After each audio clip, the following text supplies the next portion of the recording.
Good morning, ma'am. Good morning, everyone. I am Lauren Mantalaba from BA 1A.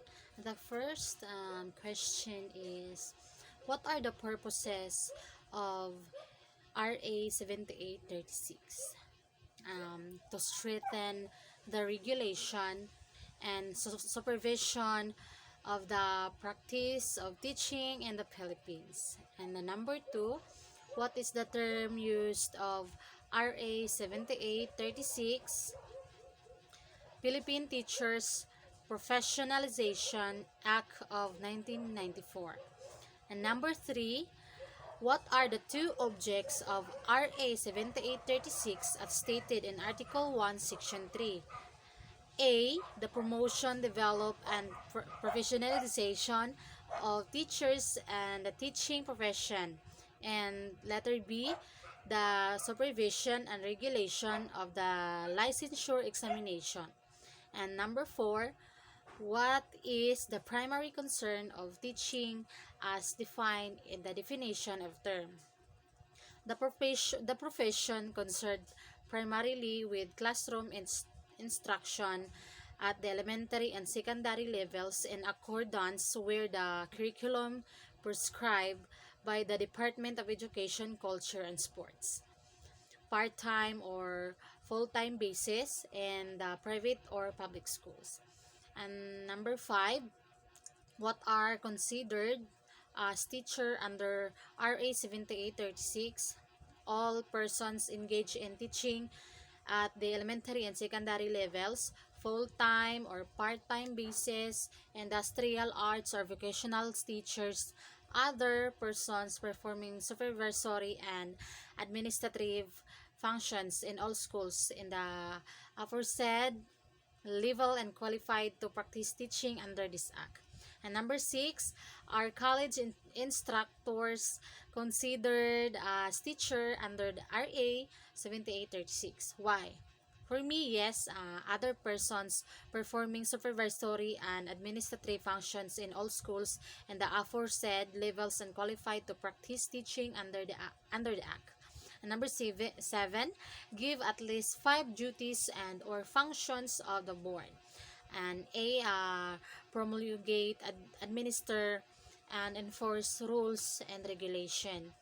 And issue, suspend, or revoke the certificate of registration for the practice of the teaching professions.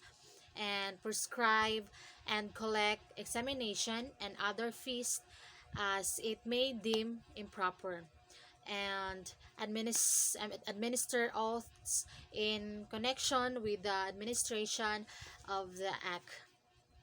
And the last is supervise and regulate the registration, licensure, and practice of professional teachers in the Philippines.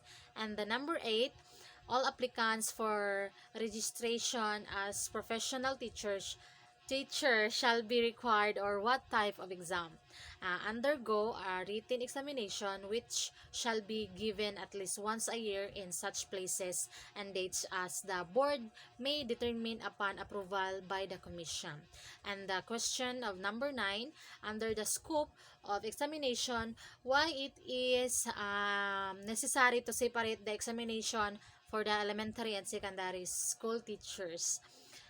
It is necessary to separate elementary and secondary examination because both of our consist different area specialization. And for elementary, it consists of three parts, namely professional education, general education, and field of specialization.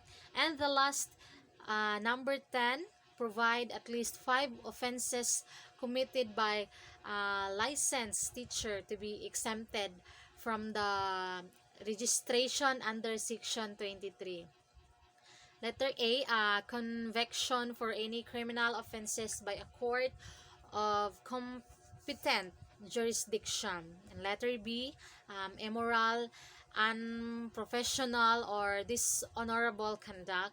And letter C, declaration by a court of competent jurisdiction for being mentally unsound or insane. And letter D, malpractice, gross incompetence, gross negligence, or serious ignorance of the practice of the teaching profession. And letter E, the use of or repatriation of any fraud or deceit in the detaining a certificate of registration, professional license, or special temporary permit. And that would be all. Thank you.